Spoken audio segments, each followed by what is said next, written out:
Ох, сябра, прачытаў я твою кнігу. Скажу шчыра, раздражняла крыху, як ты скокаў з тэкстам, нейкая мазаіка атрымлівалася. Але норм, зацягнула і нават не заўважыў, як дакрочыў да фіналу. Ведаеш, што мяне зачапіла, гэта гісторыя пра аўтамабіль. Колькі свайго асабістага згадаў адразу. Неверагодны карагод малых гісторыяў.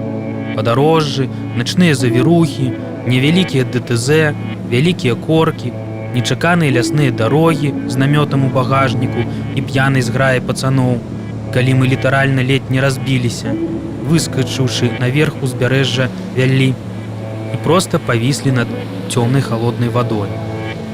Альбо вось шыкоўны момант, калі я забіраў сябра з жодзінскай турмы. Імчым у Менск, ззаду ідзе поўнай хадою жлукценне.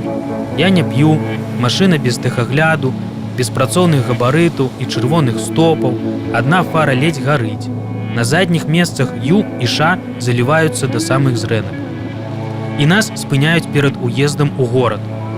Я кідаю машыну на супрацьлеглым баку узбочыны, сам накіроўваюся да машыны ДАІ, будуючы ў галаве праўдзівую прамову, чаму аўто ў такім храновым стане.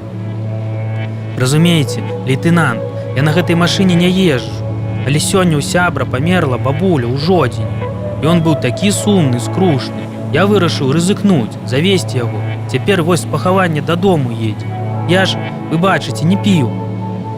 Я лапачу без супыну. Даішнік разам з калегам, які сядзіць на заднім месцы, хітаюць галовамі, з разуменнем. Яны вырашаюць, што справа сапраўды вартая, каб заплюшчыць вочы на штраф. Лейтенант пранікнёна пазірае. Можа, у яго хтосьці нядаўна памёр? І тут раптам заднія дзверы маёй машыны на розгалас. І дзве зусім п'яныя пачвары выпаўзаюць з салёна і пачынаюць сцаць на дарогу, на колы машыны, трымаючы ў зубах запаленыя цыгарэты. У адной руцэ пэніс, у іншай у кожнага пляшка шампанскага.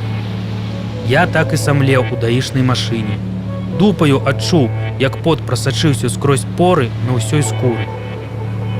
Не магу спыніць гэтых відзежаў, як мы ганялі на машыне на выперадкі ад адной бутэлькі шампанскага до другой, па начных крамах. Жах, нянавісць, адвага і адсутнасць мозгу.